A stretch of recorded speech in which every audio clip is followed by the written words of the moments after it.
frente a cómo se mide o cómo se estudia lo que es la presión hidrostática en términos de la densidad, considerando que, que el fluido sea incompresible. Y entonces, bajo esos términos, ahora es importante plantear los dos principios fundamentales de la hidrostática. Uno de ellos es el principio de Pascal y el otro es el principio de Arquímedes, que, bueno, ya lo discutimos un poco el día de la tertulia.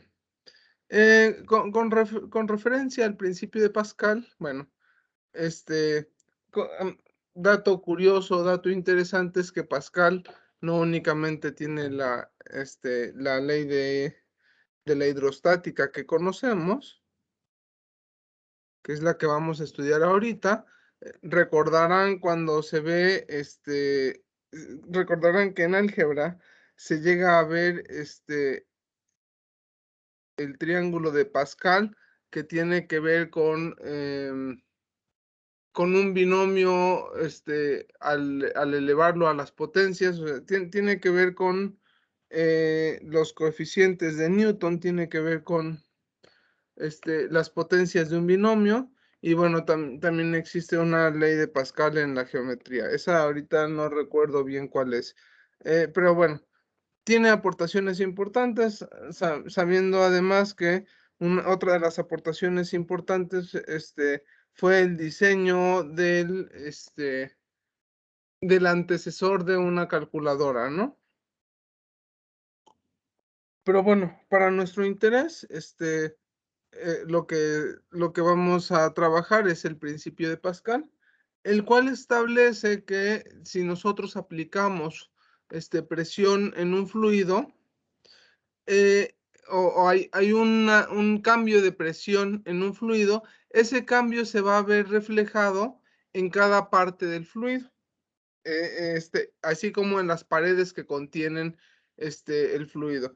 Podemos plantearlo de esa manera o podemos hablar, digamos, si nosotros tenemos un ejemplo con el que se trabaja seguido, es cuando tenemos un globo y cuando empezamos a inflar el globo, eh, se va a expandir en todas las direcciones en la misma proporción, considerando que las paredes son totalmente elásticas.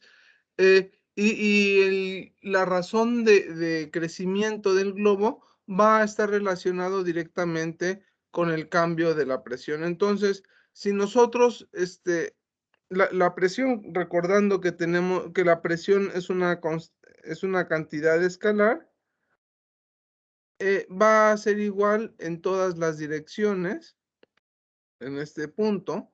En este punto va a tener la misma magnitud en todas las direcciones, lo mismo que ya habíamos estudiado previamente cuando vimos, cuando estuvimos hablando de la presión en diferentes puntos de un fluido. Entonces, si nosotros estudiamos que la presión va, al nosotros ejercer un cambio en la presión, lo que vamos a experimentar va a ser un cambio en la presión exterior más un cambio en la densidad por la gravedad por la altura. Eh, pero, bueno, si nosotros seguimos estando en el mismo punto, si seguimos estudiando el mismo punto a la misma altura, lo único que vamos a ver reflejado va a ser que el cambio que se ejerce en la presión va a ser igual, y considerando que un fluido sea incompresible,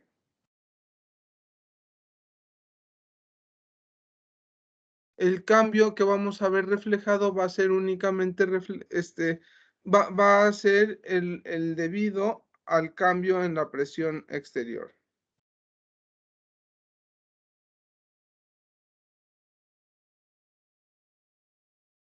Entonces, considerando eso,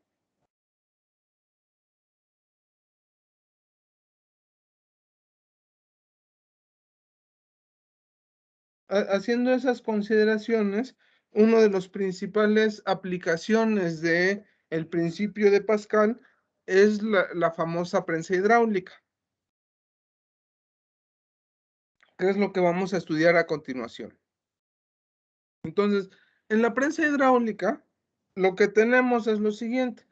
De acuerdo al principio de Pascal, estamos diciendo que si ejerzo yo un cambio en la presión aquí, ese cambio en la presión va a verse reflejado de la misma manera en la otra parte del fluido y lo podemos representar como este cociente nosotros sabemos que la presión es igual a la fuerza entre área, entonces cualquier cambio que yo ejerza en este punto va a verse reflejado de la misma manera eh, en, en este segundo émbolo.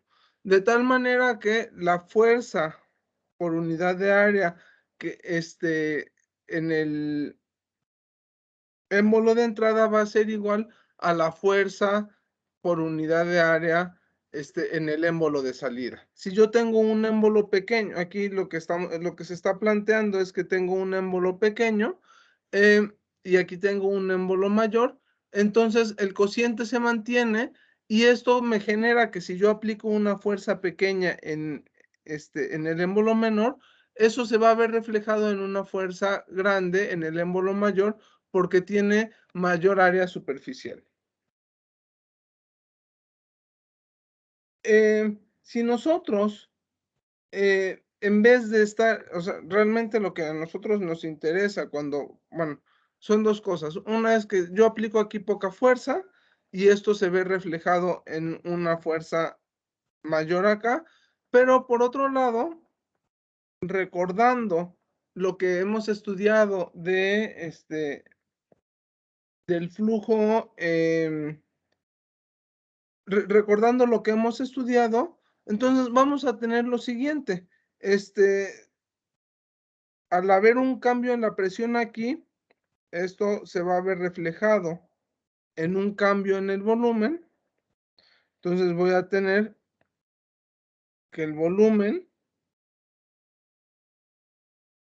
si yo empujo aquí, el volumen que estoy empujando va a ser el mismo volumen que yo estoy recibiendo como salida en la prensa hidráulica y va a implicar que el volumen va a ser área incidente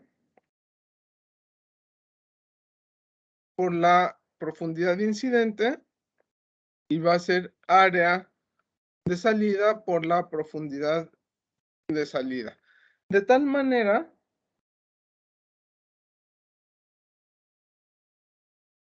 que estas dos leyes o que estas dos igualdades me van a servir para para el estudio de lo que es una prensa hidráulica. Entonces, yo tengo que si yo aquí empujo, digamos, 10 centímetros, aquí se va a ver reflejada una altura mucho menor que va a estar relacionada con con la proporción del área, con la proporción que hay entre las áreas. Entonces voy a tener que la altura de salida o la altura final va a ser igual a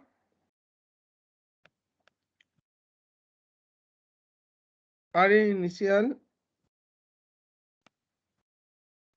entre área final por la altura que yo estoy empujando. Para poder comprender esto, para poder entender eso, bueno, nosotros lo vemos cotidianamente en los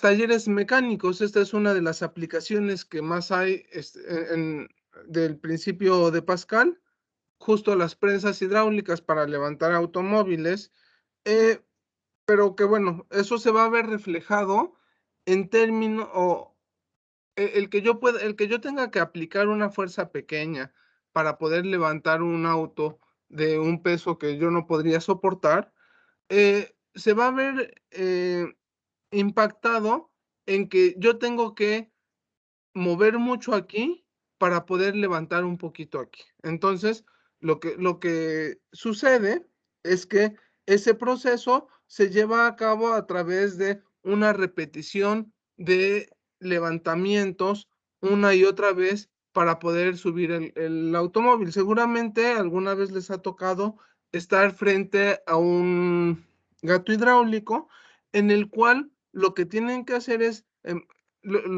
cuando justo los gatos hidráulicos de las vulcanizadoras suben una y otra vez la palanca para ir subiendo, para ir levantando el vehículo. Este subir y bajar de la palanca, bueno, se hace a través de, tengo un fluido de reserva, el cual se van abriendo y cerrando las válvulas para poder ir subiendo poco a poco el vehículo. Ahorita vamos a estudiar este ejemplo. Y bueno, otros ejemplos que son bastante interesantes y que también pues son comunes verlos es, por ejemplo, yo tengo una jeringa.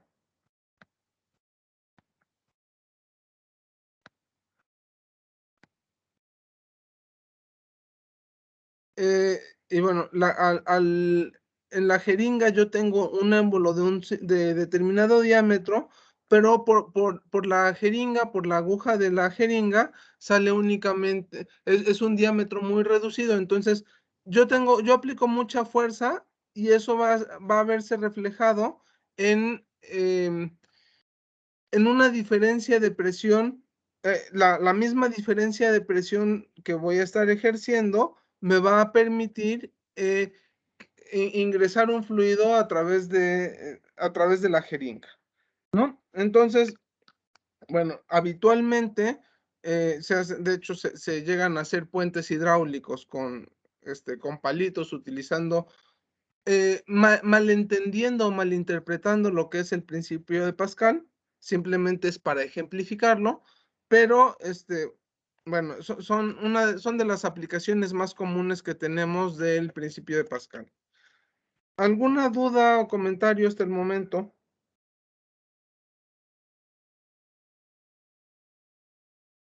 Lo de la calculadora, bueno, el antecedente se llama Pascalina. Lina, gracias, Nadia. Muy bien. Entonces, vamos a hacer este ejercicio. Entonces, vamos a pasar a la pizarra. Me abro la pizarra y cambio de presentación.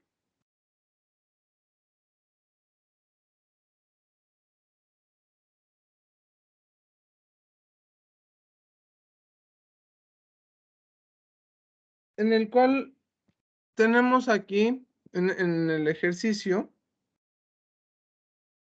bueno, tenemos una prensa hidráulica, pero es una prensa más realista que la que regularmente se utiliza, que la que regularmente se estudia en los problemas, porque en los problemas nada más nos piden calcular cuál es la fuerza de empuje que se necesita para levantar el automóvil. Se tiene un automóvil de masa de 1980 kilogramos, sino aquí ya nos están pidiendo,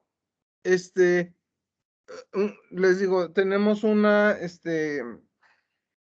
prensa hidráulica más elaborada, y lo que nos están pidiendo es calcular,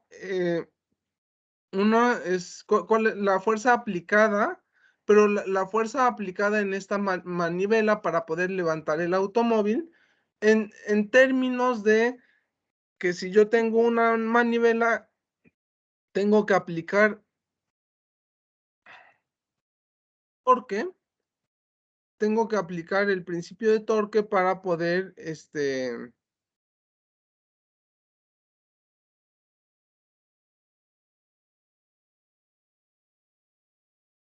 el torque, que es R cruz F, para poder para poder ir empujando, levantando esta manivela, ¿no? Entonces, donde R en este caso va a ser la longitud que estoy ejerciendo sobre la fuerza que estoy ejerciendo, la distancia a la fuerza, la distancia al punto O que estoy ejerciendo, donde estoy ejerciendo la fuerza, y bueno, eso se va a reflejar en una fuerza que es la que tengo que aplicar para ir levantando el vehículo. Entonces, bueno, vamos a leer el problema y ahorita lo resolvemos. Dice, la figura muestra un esquema de una prensa hidráulica para levantar un automóvil o de un gato hidráulico. El fluido hidráulico es aceite cuya densidad es de 812 kilogramos por metro cúbico, y una bomba de mano es utilizada, en la cual se aplica una fuerza FI sobre el pistón, sobre el émbolo más pequeño, cuando tenemos una fuerza FH sobre la manivela, ¿no? Entonces, vamos a tener que calcular en algún momento la fuerza H, pero para eso primero necesitamos calcular cuál es la fuerza que va a estar siendo ejercida sobre el pistón. Tenemos la masa del automóvil de 1980 kilogramos, y el émbolo mayor tiene 16.4 centímetros de diámetro, mientras que el émbolo menores de 2.2 centímetros de diámetro. Entonces, por otro lado, tenemos la longitud de la manivela de 36 centímetros, y la distancia del pivote es de 9.4 centímetros. Esa información la vamos a utilizar para poder calcular la fuerza H necesaria para levantar el auto. Entonces, primero que nada, necesitamos calcular lo que es la fuerza. Entonces, la fuerza I va a estar determinada, lo que tengo yo es fuerza entre área I es igual a F0 sobre área 0, donde I es igual a pi por diámetro I al cuadrado sobre 4, y A0 es igual a pi por diámetro 0 al cuadrado sobre 4. Entonces, y bueno, yo tengo la fuerza que se necesita para levantar el auto, es igual a la masa del auto por la aceleración de la gravedad, es 1980 kilogramos por 9.81 metros por segundo al cuadrado. Y vamos bueno, ahorita ¿eso cuánto es? 1980 por 9.81. Esto nos da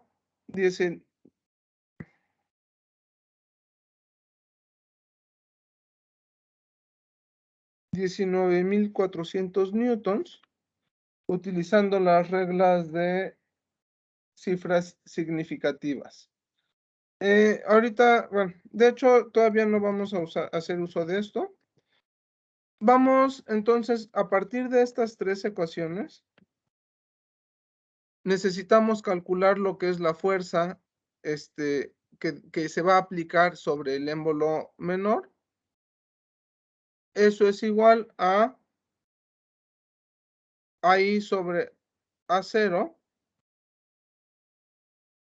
por el peso del automóvil, pero I sobre A0 es pi por diámetro I al cuadrado sobre 4 sobre pi por diámetro 0 al cuadrado sobre 4 por F0, donde puedo eliminar sin ningún problema lo que son los pis y sobre 4. Entonces, realmente lo único que necesito conocer es la relación entre los diámetros al cuadrado. Y bueno, ya aquí puedo sustituir sin ningún problema. Voy a tener lo siguiente. Voy a tener 2.2 centímetros al cuadrado. Como tengo en las mismas unidades, no tengo problema en mantenerlo de esa manera, 16.4 centímetros al cuadrado. Y ahora sí, por 1980 kilogramos por 9.81 metros sobre segundo al cuadrado. Y eso sí, ya puedo hacer ahí la operación. Voy a tener 2.2 al cuadrado entre 16.4 al cuadrado por 1980 por 9.81. Eso me da a 349 newtons. Me da 350. Respetando reglas de cifras significativas, da 350 newtons. Entonces, esa es la fuerza que se va a requerir en el émbolo menor para elevar el auto, pero no nos están preguntando cuál es la fuerza que se va a requerir en el émbolo menor, sino nos están preguntando cuál es la fuerza que se va a requerir aplicar en H, en la manivela. Entonces, la fuerza que se va a aplicar en la manivela, lo que tengo que hacer es hacer uso de equilibrio rotacional, tengo que hacer uso del torque. Entonces, lo que tengo es, aquí tengo una fuerza que está siendo aplicada hacia abajo a una distancia L.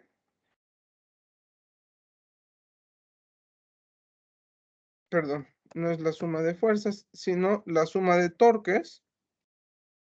Debe de ser igual a la fuerza H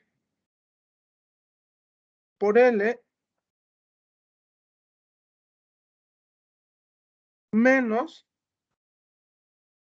la fuerza I por X. O sea, aquí tengo otra distancia. Entonces, cada vez que yo empujo, estoy haciendo uso de la palanca y eso debe de ser igual a 0. Entonces, la fuerza que debo de aplicar va a ser igual a Fi por X entre L. Pero X me está diciendo que es de 9.4 centímetros y L es de 36. Entonces voy a tener 350 newtons por 9.4 centímetros sobre 36 centímetros. Esto es igual a 350 por 9.4 entre 36. Me da 91 newtons. Esa es la fuerza que voy a estar ejerciendo. Ahora, ¿qué tanto va a elevarse el auto? Dice, para cada vez que se empuja hacia abajo, cada vez que se bombea hacia abajo, la mano se mueve una distancia vertical de 28 centímetros. ¿Qué tanto se eleva el auto? Ahora, para poder hacer eso, pues lo que tengo que hacer, tengo que recurrir a la relación que yo tenía entre DI y D0. Yo sabía que, o sea, lo que estoy haciendo es estoy desplazando el mismo volumen de fluido. Entonces, aquí teníamos el inciso A.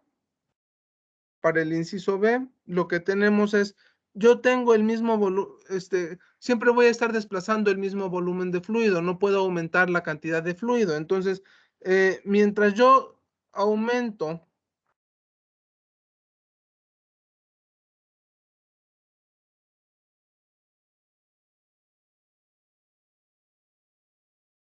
si yo aquí aumento, dice, tengo una distancia vertical de 28 centímetros, esto se va a reflejar en una distancia pequeña.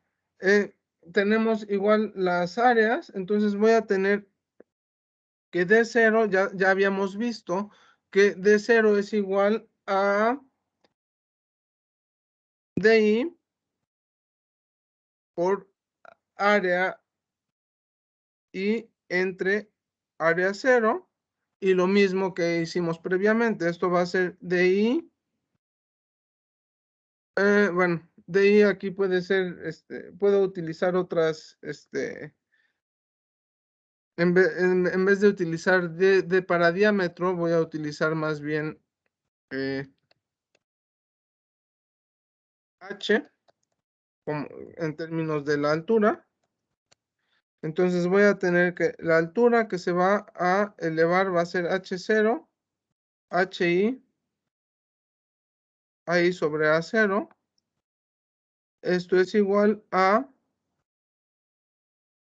HI pi por diámetro I al cuadrado sobre 4 entre pi por diámetro 0 al cuadrado sobre 4. Esto ya sustituyendo y cancelando lo que nos estorba.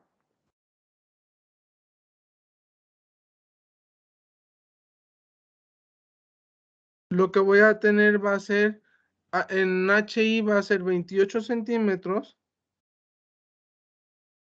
por diámetro incidente que tenemos de 2.2 centímetros al cuadrado entre 16.4 centímetros al cuadrado. Entonces, fíjense cuánto va a ser reducido la altura, y eso lo que va a implicar es que muchas veces se tiene que estar moviendo la manivela para poder levantar el gato hidráulico. Entonces voy a tener 28 por 2.2 al cuadrado entre 16.4 al cuadrado, me da 0.5 centímetros. No, algo estoy haciendo mal.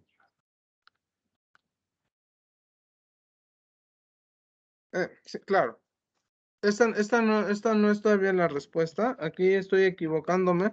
Me está diciendo que está bajando la mano 28 centímetros. Todavía estamos hablando de la relación que hay con respecto a la manivela, no con respecto a empujar el pistón.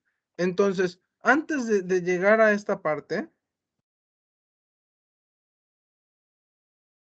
ay, perdón. Antes de llegar a esta parte, déjenme borrar todo esto.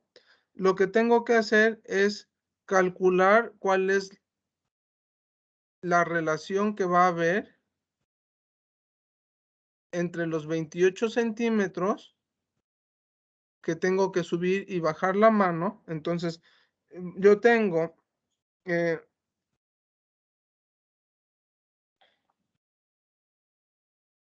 HI va a ser igual a H por la distancia entre la longitud total del pistón.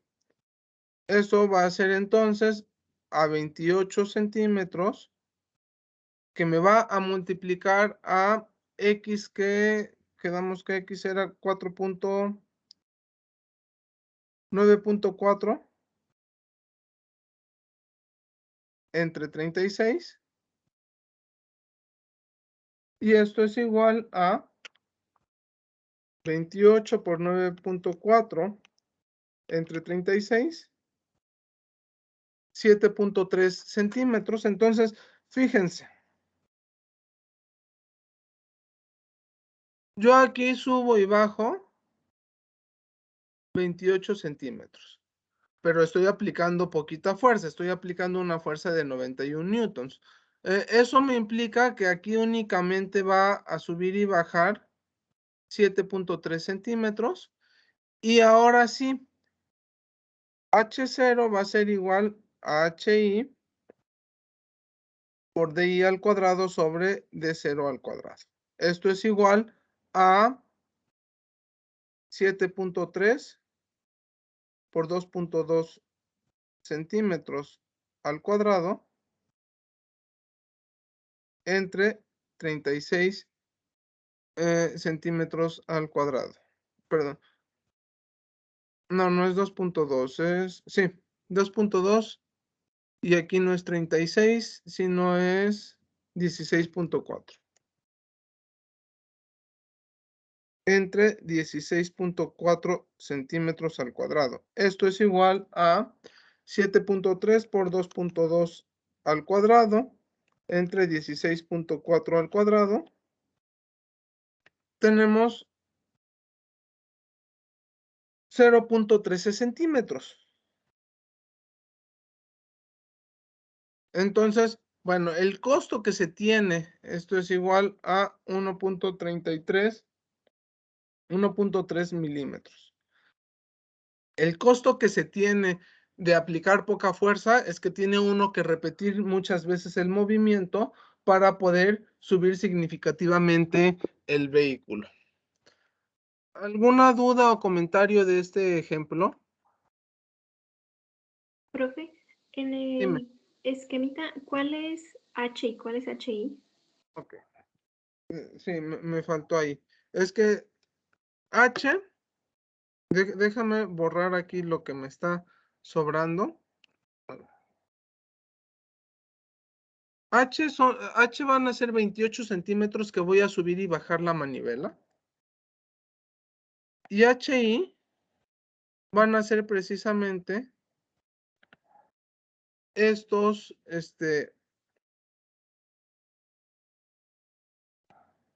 yo había puesto, en el libro aparece como D, pero si los D la utilizamos para diámetros, me parece más sensato poner H0 y HI. HI es justo la altura que va a subir y que va a empujar. ¿Qué tanto va a empujar? ¿Qué tanta distancia va a empujar el pistón para poder subir, el vehículo? Y H0 es la altura que va a ir subiendo poco a poco el vehículo. Ok, gracias. No hay de qué.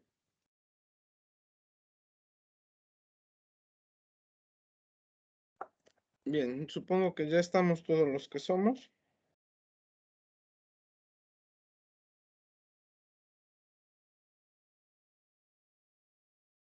En lo que acaban de copiar el ejemplo, voy a pasarles lista.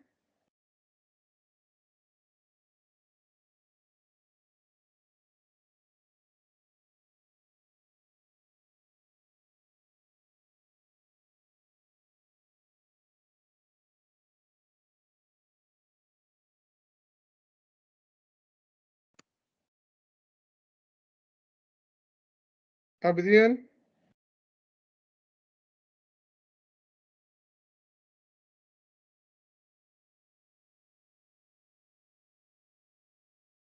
Paulina. Presente. Abel. Presente. Mauricio. Presente. Bruno. Presente. Javier.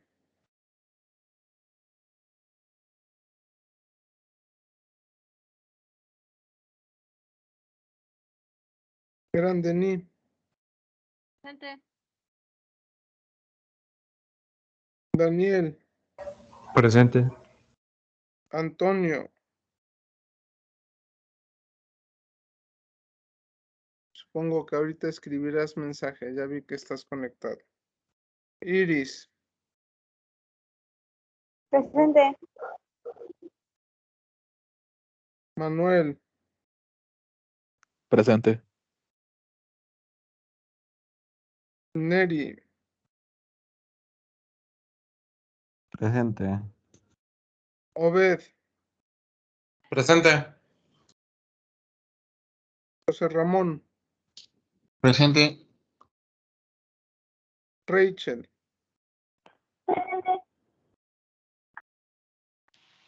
Miranda, Presente. Johan, Presente. Cristian, Itzel, Valente, Nadia, Presente. Irving, Presente. Efraín, Presente. Julio,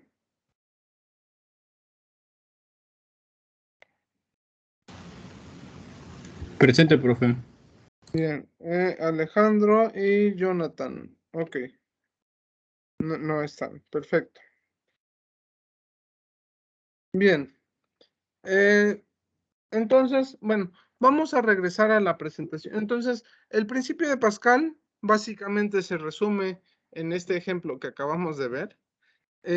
Hay algunas otras aplicaciones, pero pues básicamente es eso, ¿no? O sea, si nosotros ejercemos, hay un cambio de presión en un fluido, eso se va a ver reflejado en todos los puntos del fluido de la misma manera.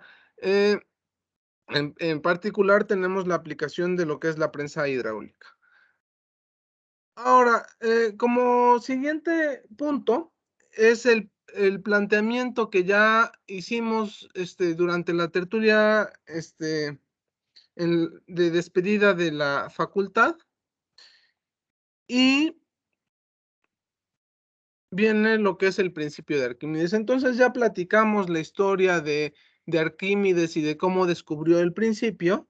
Y ya más o menos planteamos algunas cosas relacionadas con el principio de Arquímedes.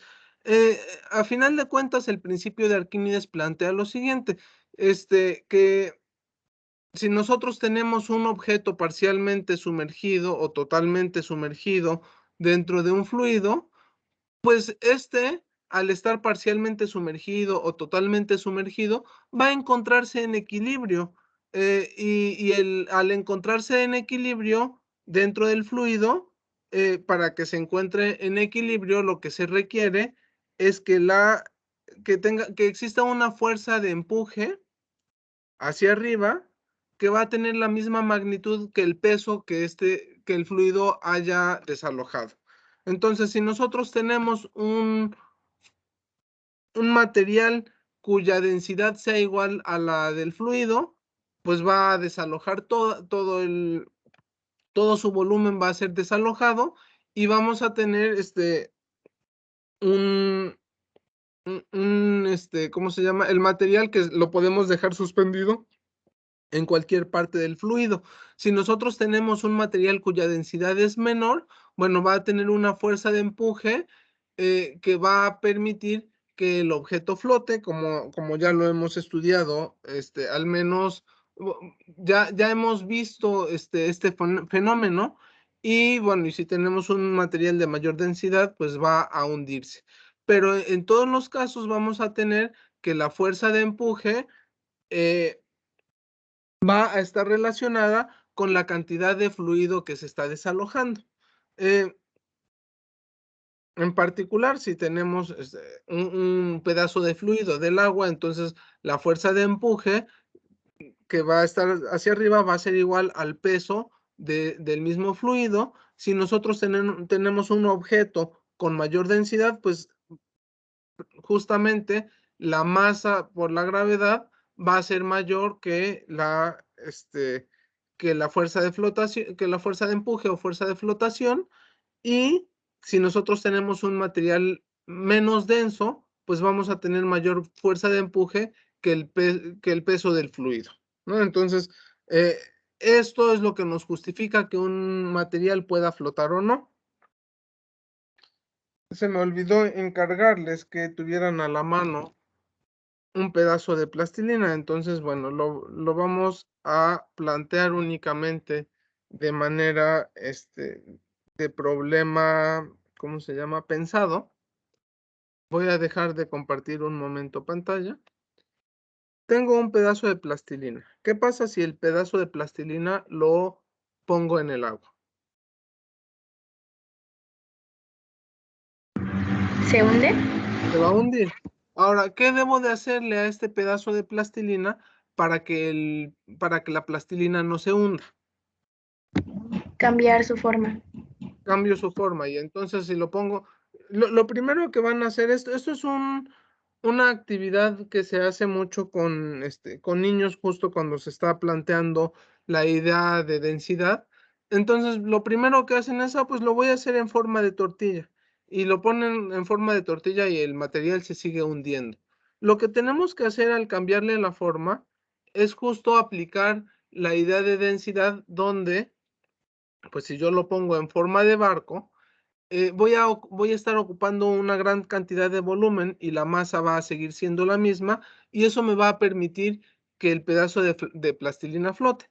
Es el mismo principio bajo el cual los barcos, aunque sean de metal, flotan debido a que la forma del material, la forma que le están dando hace que ocupe más volumen y eso disminuye la densidad del objeto, ¿no? Entonces, bueno, ese es un planteamiento que bueno, es interesante experimentar con él. ¿Qué cosas se pueden experimentar con eso? Una vez que ya tienes el barquito hecho, bueno, con suficiente plastilina, es, bueno, ver qué tanto peso aguanta antes de hundirse. Entonces, lo que se hace es, una vez que ya tienen el barquito hecho, es irle poniendo canicas y ver qué tantas canicas soporta antes de hundirse, ¿no? Bueno, ¿qué otra forma tengo yo para que no se hunda? Pues si yo hago una pelota hueca, pues también vamos a tener esta característica de cambiarle la forma y mantener su densidad. Entonces, el principio de Arquímedes nos plantea eso. Y posterior al principio de Arquímedes, es importante identificar qué pasa. Cuando nosotros tenemos un objeto flotando, ¿cómo sé que el objeto que está flotando se mantiene estable o no? Bueno, tenemos que considerar primero esta primera ilustración que tengo del lado izquierdo, donde, bueno, si yo tengo una bolita, sé que se va a encontrar en una situación estable cuando se encuentra al fondo de un cuenco. Podemos considerar que se encuentra neutramente estable si está sobre un plano, pero vamos a tener una situación de inestabilidad. Puede haber equilibrio, podemos considerar que la pelota está en equilibrio si la tenemos en un cerro o en una superficie curva, pero ante cualquier empujón, ante cualquier empujón leve, va a perder equilibrio y va a considerarse una cuestión inestable. Bueno, cuando hablamos de flotación, tenemos las siguientes situaciones. Podemos hablar de una situación estable si nosotros tenemos sobre la misma línea del centro de masa, la misma línea del centro de masa está aplicándose la fuerza de flotación y el peso está en la parte inferior. Entonces vamos a estar hablando de equivalente a una situación estable. Si nosotros estamos si la fuerza de empuje o de flotación está en el mismo punto que el peso, que el centro de masa, entonces vamos a estar hablando de neutralidad estable, pero si nosotros tenemos la mayor concentración de peso por encima de donde se está aplicando la fuerza de empuje, entonces vamos a tener una situación de inestabilidad. Entonces, bueno, son cosas que se deben de considerar cuando nosotros tenemos cuando nosotros ponemos un objeto a flotar. No sé si recuerdan quienes experimentaron hacer el densímetro, sobre el cual ahorita también vamos a hacer un poquito de estudio. Cuando hicimos el densímetro, si nosotros únicamente le poníamos el pedazo de plastilina y poníamos el popote al momento de meterlo en la probeta, pues se inclinaba. Y lo que yo necesitaba era ponerle pesos de tal manera que yo tuviera el peso en la base y de esa manera hacer que tuviera una situación estable al momento de estar flotando. Pues bueno, es básicamente eso lo que se tiene que trabajar y vamos a hacer ahora, vamos a volver a estudiar el ejemplo del densímetro. Bueno, ya lo hicimos, ya hicimos al menos parcialmente una muestra de experimento con diferentes líquidos, pero vamos a ver cómo funciona lo que es un hidrómetro o densímetro. Entonces, igual vamos a regresarnos a las, ¿cómo se llama? A las pizarras y vamos viendo qué es lo que nos plantea el problema.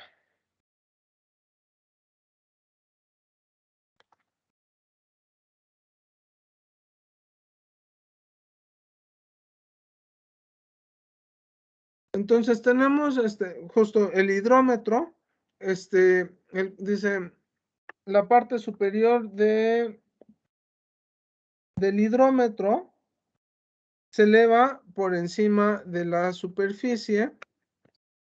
Y bueno, tenemos ciertas divisiones hechas para medir para medir la gravedad específica. Recordando que la gravedad específica es igual a la densidad del fluido del cual queremos medir sobre la densidad del agua. Así se define la gravedad específica. Entonces, teniendo en cuenta eso, nos pide calcular cuál es la relación que hay entre la gravedad específica de un líquido como función de la altura. Déjenme agrandar esto.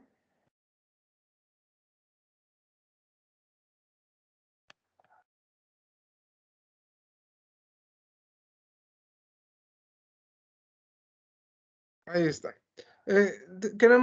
Queremos saber, o sea, si varía la distancia, la altura a la cual se está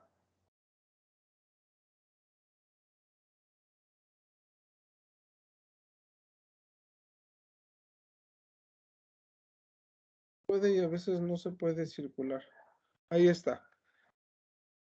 Cuando está en equilibrio, cuando tenemos el agua, va a estar en la marca de 1, pero si varía esa altura, entonces vamos a tener un líquido diferente. Entonces nos piden calcular cuál es la relación que hay entre ese cambio de altura, esa desviación de la altura, en términos del, con respecto al agua pura. ¿Qué es lo primero que debemos de hacer? Bueno, nosotros sabemos que el peso, o sea, se supone que tenemos el material en equilibrio, entonces vamos a tener el peso del hidrómetro. Eso va a ser igual a la fuerza de flotación y eso es igual a la densidad del agua por la gravedad, por el volumen del líquido desalojado, ¿no? Esa es la definición que tenemos eso es la definición que tenemos de lo que es la fuerza de flotación, pero bueno, si se encuentra en equilibrio en agua, vamos a tener esto como relación. Y esto, pues, ¿qué va a ser? Pues, bueno, va a ser igual a la densidad del agua por la gravedad por el área transversal, que es lo que ya habíamos platicado previamente, por la altura, ¿sí? Entonces, cuando nosotros tenemos el hidrómetro en agua, vamos a tener esto planteado, y si nosotros tenemos el hidrómetro en otro líquido, pues voy a tener lo mismo, el peso del hidrómetro, pero ahora se va a equilibrar con la fuerza de flotación de otro líquido, y eso debe de ser igual a la densidad del líquido por la gravedad por el volumen sumergido. Y el volumen sumergido, bueno, va a ser la densidad, ya no voy a poner densidad del líquido, por la gravedad, por el área, y el volumen sumergido, ¿cuánto va a ser? Pues va a ser Z0 más delta Z, donde, bueno, delta Z puede ser positivo, puede ser negativo, es decir, puede sumergirse más o menos, en términos prácticos eso es lo que va a hacer, pero entonces en términos de eso, si nosotros tenemos que el peso del hidrómetro no va a cambiar porque no le estoy cambiando las pesas, lo que está cambiando es el líquido donde lo estoy sumergiendo, entonces voy a tener lo siguiente. Voy a tener que la densidad del agua por la gravedad por el área transversal por Z0 debe de ser igual a la densidad del líquido por la gravedad por el área transversal por Z0 más delta Z. Entonces de aquí la gravedad no nos interesa y nos están calculando cómo es la altura, la densidad, la gravedad específica. Entonces, lo que yo tengo es que despejar densidad entre densidad del agua y voy a tener lo siguiente. Densidad entre densidad del agua es igual a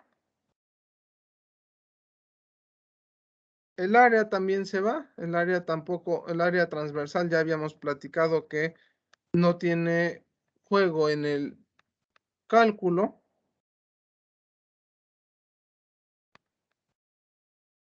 Y voy a tener entonces Z0 entre Z0 más delta Z. Entonces, de hecho, esto es lo que estuvimos trabajando el día que hicimos estas pequeñas actividades experimentales. Y ahora lo que nos pregunta es, bueno, ahora hay que determinar la masa. Ya con esto ya obtenemos el inciso A. Y ahora para el inciso B, lo que nos piden es determinar la masa del peso de plomo, que hace que si yo tengo bueno, tengo 1 centímetro de diámetro, un hidrómetro de 20 centímetros que flota a la mitad, es decir, a una altura de 10 centímetros, y nos están pidiendo calcular cuál es la masa, ¿no? Entonces, tenemos un diámetro de 1 centímetro, tenemos 20 centímetros de profundidad. Bueno, lo que voy a tener va a ser lo siguiente. La fuerza de flotación es igual a la densidad del agua por la gravedad por el volumen sumergido, y el volumen sumergido, y eso debe de ser igual al peso. El volumen sumergido es igual, voy a tener densidad del agua por aceleración de la gravedad por el área transversal. Entonces ahora sí nos va a importar que tengamos 1 centímetro de diámetro por únicamente una profundidad de 10 centímetros. Entonces, sustituyendo, lo que voy a tener va a ser La densidad del agua la podemos medir en kilogramos por metro cúbico o la podemos medir en gramos por centímetro cúbico. Si lo tenemos en 1000 kilogramos por metro cúbico, lo vamos a multiplicar por 9.81 metros sobre segundo al cuadrado y vamos a multiplicar por un área transversal que es pi por 1 por 10 a la menos 2 metros al cuadrado sobre 4. Ese es el área. Y la altura que vamos a estar midiendo es de 10 centímetros. Entonces esto va a ser 0.1 metros. ¿Esto cuánto nos da? Voy a tener 1000 por 9.81 por 1 por 10 a la menos 2 al cuadrado por 0.1 por pi entre 4. Y esto me da un peso de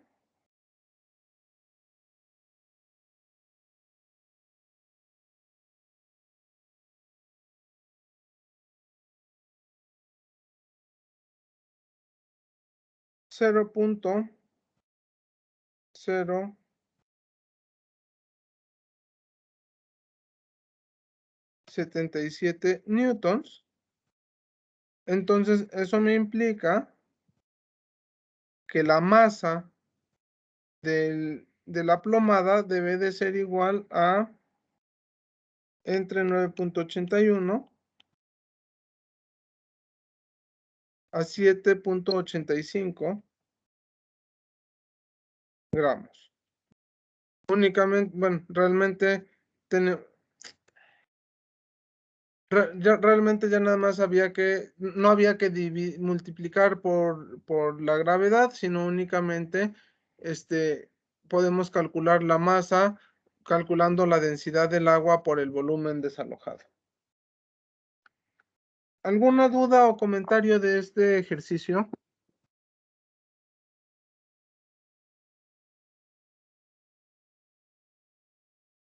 Entonces, bueno, yo no sé si lo vayan a replicar con el maestro Luis en el laboratorio, pero bueno, la idea es que si lo replican, que si vuelven a hacer el hidrómetro, ya tengan un poquito más de la justificación teórica de cómo es que funciona. Si requieren bibliografía, con gusto les paso más referencias, porque bueno, en el ResNik ni en el Semansky viene mucho al respecto, nada más viene planteado el principio de Arquímedes y ya. Pero bueno, aquí esta es ¿cómo se llama?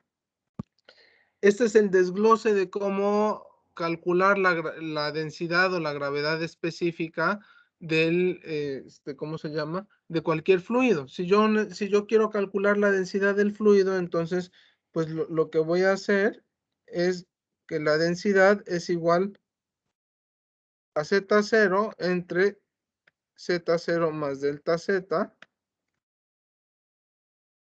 por la densidad del agua.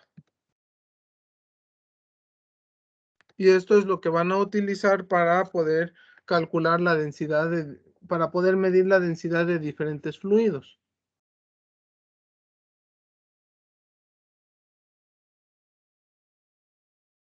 Entonces, bueno, yo espero que sí repliquen esa práctica. A mí se me hace una práctica muy bonita, pero bueno, eso ya depende de la organización de su profesor de laboratorio. Profe, Dime, de hecho ya Nadia. hicimos la práctica. Bueno, ¿Ya la no hiciste? lo replicamos, pero lo vimos con simuladores. Ah, ok, perfecto. Bien, bueno, pues, pero algunos de ustedes pues lo pudieron experimentar en físico, ¿no? Y eso es lo bonito. Sí, hay un par de simuladores bonitos referentes al principio de Arquímedes.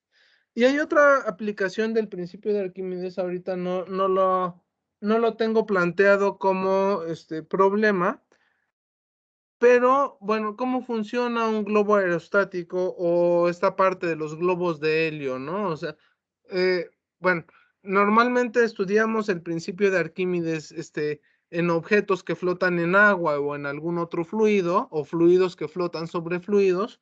Pero ¿qué pasa con un globo de helio o un globo aerostático? Pues es justamente lo mismo. Tenemos una, un líquido, un fluido menos denso que el otro, entonces va a estar desplazando el fluido y podemos hablar de una fuerza de empuje, que es lo que permite que el globo flote en el aire, ¿no? Bien, vamos a ver otro ejemplo relacionado con esto, que es el típico del bloque de hielo. Creo que ya les había preguntado. Sí, les pregunté hace algunas clases y entonces alguien comentó, cuando estábamos viendo em, todavía la parte de termodinámica, ¿qué pasa con un hielo después de que se derrite con el nivel del agua? Sí hicieron la actividad, o sea, les sugerí que le hicieran porque puede resultar contraintuitiva. O sea, varios de ustedes comentaron que después de que se derretía el hielo, aumentaba el nivel del agua. ¿Sí lo hicieron? Yo no la hice, pero sí investigué al respecto. Ok, ¿y qué pasa, Efraín?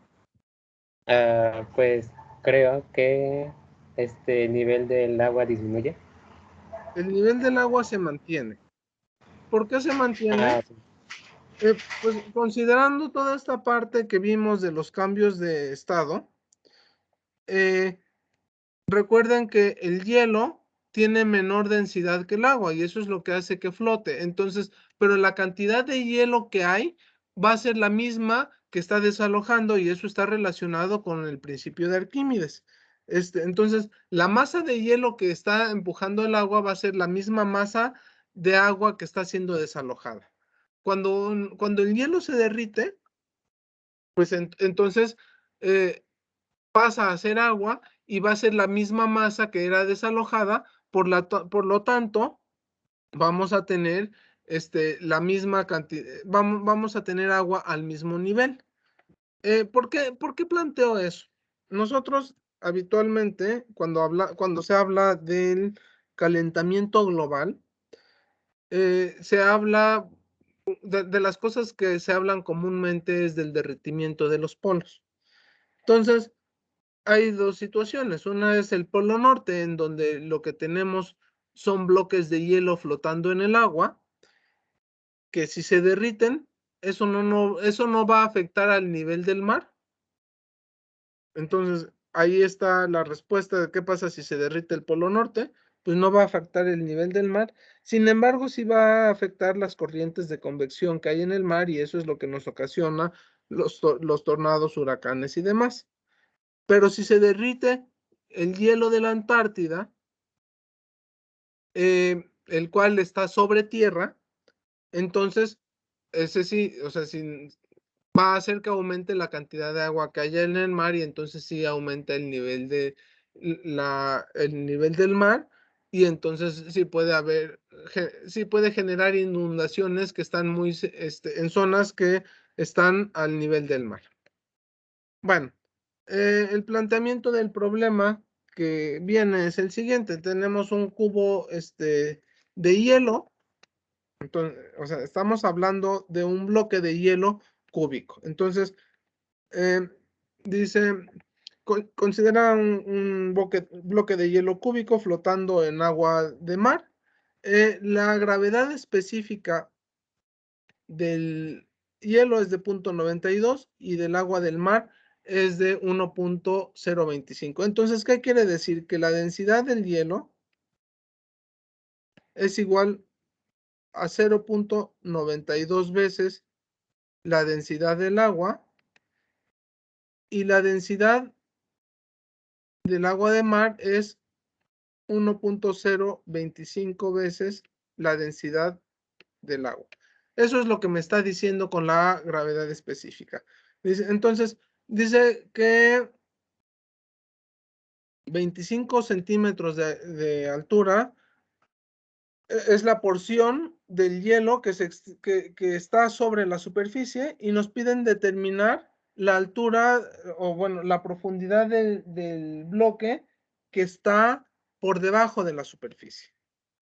Entonces, ¿qué es lo que tengo que hacer? Pues tengo que plantear cuáles son las fuerzas que están actuando sobre el bloque de hielo que está en equilibrio. Yo lo que tengo es lo siguiente. El peso del hielo es igual a la fuerza de flotación. Pero el peso del hielo, ¿qué va a ser? Pues va a ser la masa del hielo por la densidad del hielo. No es cierto. La masa del hielo por la gravedad. Pero la masa del hielo es la densidad del hielo por el volumen del hielo. Y la fuerza de flotación va a ser igual a la densidad del agua de mar por, aquí me faltó por la gravedad, ¿no? Por la gravedad, por el volumen de agua desalojada. El volumen de agua desalojada, ¿cuánto va a ser? O el volumen, sí, desalojado. ¿Cuánto va a ser el volumen de fluido desalojado? Bueno, tengo que plantear muy bien, con mucho cuidado, esta parte. El volumen desalojado con respecto al volumen de hielo. Considerando que yo tengo un bloque cúbico,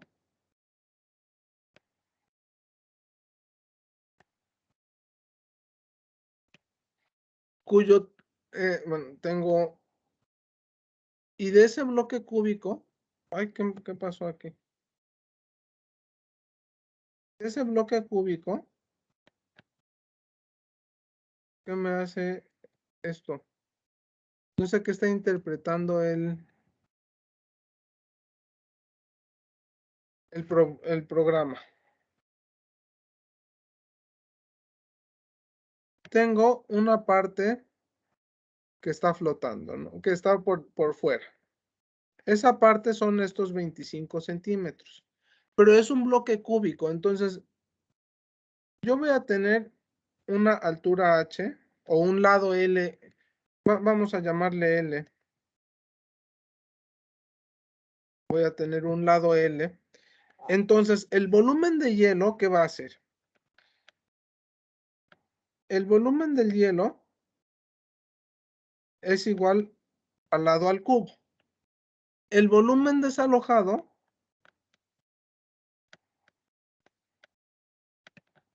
va a ser lado al cuadrado multiplicado por L menos 25 centímetros. ¿Sí estamos? ¿Sí es correcto esto que estoy haciendo? Sí. Ok, entonces, lo que voy a hacer es mantener esta parte. Voy a sustituir los volúmenes y ya meter mis valores. Nuevamente, la gravedad nada más nos da lata. No viene al caso. Y lo que voy a hacer es lo siguiente. Voy a tener la densidad del hielo entre la densidad del agua de mar. Va a ser igual al volumen desalojado. Sí, ok.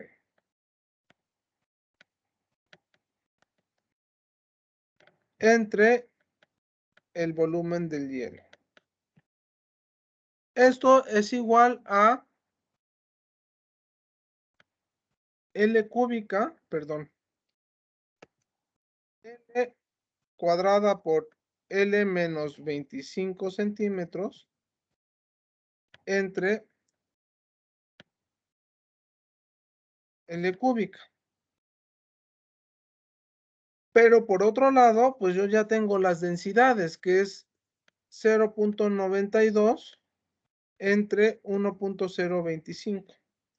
Entonces, con eso ya puedo conocer cuál es la longitud, cuál es el tamaño del lado de mi hielo. ¿Por qué? Pues tengo una ecuación en términos de L.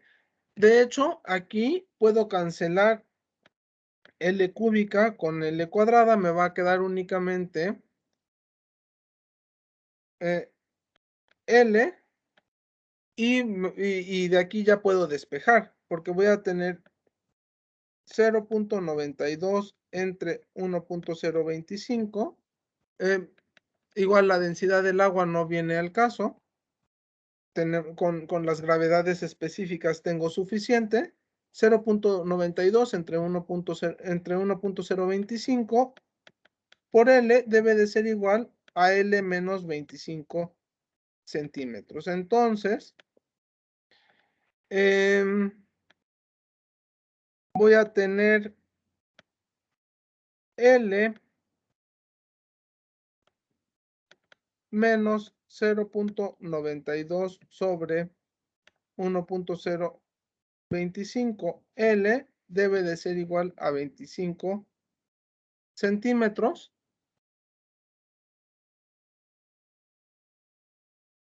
L es L por 1 menos 0.92 entre 1.025 es igual a 25 centímetros. Y entonces L, ¿cuánto va a ser? 1 menos 0.92 entre 1.025 me da 1.024, me da 0.010. Entonces voy a tener que L va a ser 25 por el inverso de esto. El inverso de aquí lo que tengo en al calcularlo va a ser 205 sobre 21. Y esto me da un total de 2.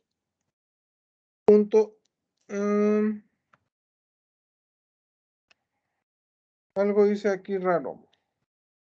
¿Cuánto vale el?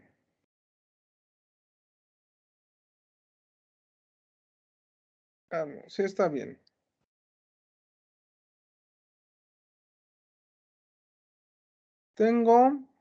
¿Sí voy bien, chicos? En mis despejes.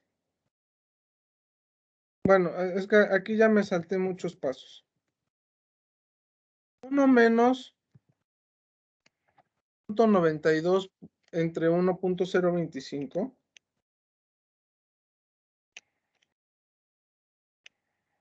es igual a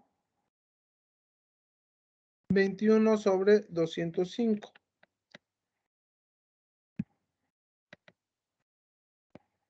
Entonces, L es igual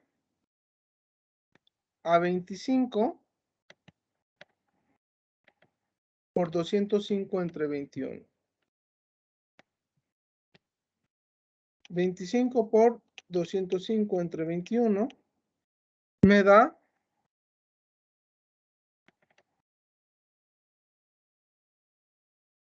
244 centímetros. Entonces, tenemos, si flotan 25 centímetros, es que tenemos un bloque de 2 metros, de casi 2 metros y medio. Ahora, aquí, por cómo planteé mi problema,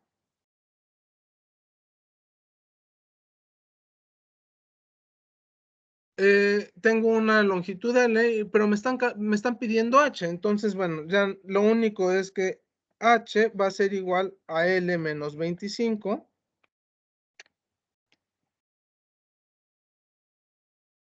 y eso es de 219 centímetros.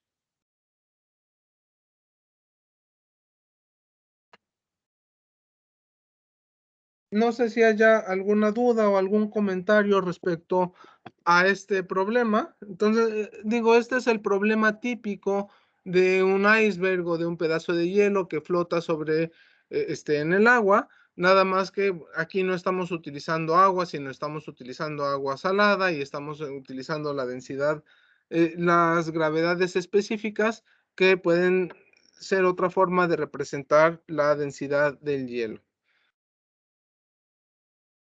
¿Qué porcentaje del hielo está sumergido? Ese es bastante más directo, es 0.92 entre 1.025 y estamos hablando que es el 89%.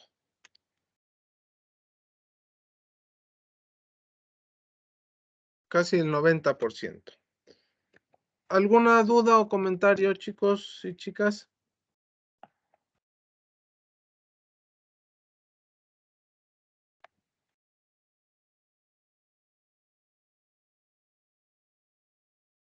Bien, si no hay dudas ni comentarios,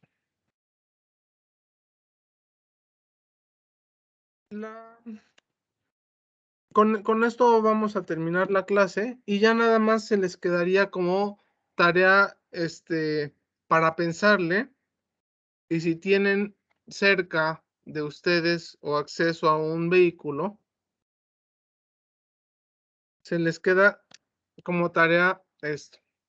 Es una tarea que vamos a discutir, pero si tienen oportunidad de hacerlo, pues háganlo. ¿Cómo puedo pesar un automóvil? Si ya han tenido el planteamiento antes, o si ya saben cómo hacerlo, pues, y tienen acceso a un automóvil, pues ojalá que lo puedan llevar a cabo. Si no tienen acceso, tampoco, no se preocupen, o sea, nada más es un planteamiento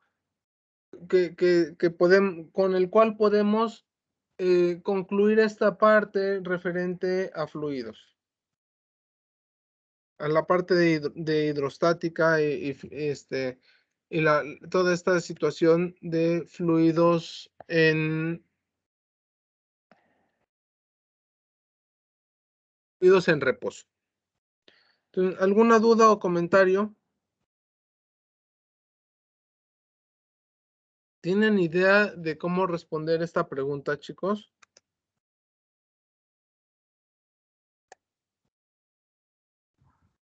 Pues así como en práctica, no. Así con numeritos, tal vez sí. Ok, a ver, en práctica. Este problema que les pongo, cuando estaba en la licenciatura me lo pusieron en la materia de termodinámica. O sea, yo les estoy adelantando esto. Y fue un problema de examen, ¿no? No era un problema que me hayan planteado antes y entonces ya lo hubiera tenido pensado ni nada, sino fue una pregunta de examen. Entonces yo lo que respondí fue lo siguiente, pues llevo mi auto a un lugar donde, no sé si han visto luego en la carretera, están estas zonas donde inspeccionan ganado, eh, que pues lo que tienen son unas básculas enormes que están basadas en la prensa hidráulica. Entonces pues, suben el camión con el ganado, pesan el camión y luego pesan el camión tanto para ganado como para todos estos camiones de la caña. Así es como pesan la caña y el ganado. Son unas básculas enormes en las cuales pesan el vehículo con el ganado o con la caña y después lo pesan sin el ganado y sin la caña y entonces pues hacen la diferencia y con eso pesan el vehículo. Entonces yo respondí que haría eso para pesar mi vehículo, pero hay una forma de llevarlo a cabo utilizando lo que hemos visto de presión, utilizando la fórmula de presión. O sea, ya esto es lo único que les voy a decir. Utilizando esto, con esto puede empezar un vehículo. Dime. ¿Y se la pusieron bien? Sí, sí me la pusieron bien, porque bueno, finalmente respondí, no respondí lo que quería el maestro que llegáramos, pero respondí pues de manera correcta. O sea, esa es la parte de pensar cómo resuelvo un problema, pues con lo que tengo a la mano. No tenía a la mano yo una de esas básculas, pero pues era así de, bueno, pues ¿cómo lo hago? Pues llevo mi vehículo a un lugar de estos y con eso lo resuelvo. Es más, ni vehículo tenía, pero bueno, ahorita sí quiero que le piensen, traten de no meterse a internet para resolverlo. Yo sé que luego nos gana la curiosidad. Traten de resistirse a esa curiosidad y traten de resolverlo pensando. Ya si ya llevan varios días pensando y no lo logran, entonces, bueno, ya el viernes lo resolveremos y lo platicaremos. Y si tienen la oportunidad, pues, de llevar a cabo la actividad práctica de medir el peso de su vehículo, pues, pues bueno, si tienen vehículo, los invito a que lo hagan. ¿Alguna duda o comentario? Si no, aquí la dejamos el día de hoy y nos veríamos el viernes. El viernes los voy a poner a trabajar con problemas referentes a todo lo que hemos visto en hidrostática y les voy a encargar tarea para la otra semana. Entonces, el viernes cerramos el tema de hidrostática. Todavía vamos a ver, aunque ya lo vimos un poquito respecto a la medición de presión, vamos a ver unos detalles más respecto a la historia del barómetro y los medidores de presión, tipos de medidores de presión que hay, y con eso concluiríamos el tema de hidrostática. Les digo, este es un tema muy pequeño, entonces en un ratito se está abarcando todo lo de hidrostática. El viernes haríamos esta parte, estos problemas. No viene dentro del temario, pero yo creo que sí vale la pena que abordemos el tema de tensión superficial. Y la próxima semana estaríamos entrando a lo que es la parte de hidrodinámica con ecuación de continuidad y con la ecuación de Bernoulli. Entonces, bueno, aquí la dejamos. El viernes sí, prepárense para trabajar en equipo. No les voy a pedir que me expongan los problemas que hagan, pero sí les voy a pedir que los hagan.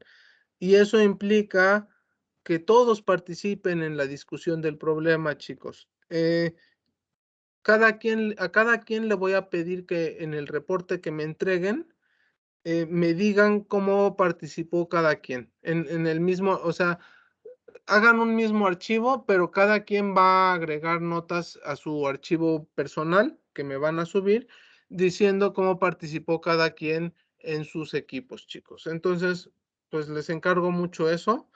Y aquellos que pues no me han estado entregando, pues es como si no hubieran hecho nada. Y acuérdense que esa es parte de la evaluación, el trabajo durante las actividades de clase. Nos vemos el viernes, chicos. Gracias por su atención. Hasta luego. Cuídense mucho. Hasta luego. Gracias, Luego. profe. Hasta luego. Hasta luego, Chao. gracias.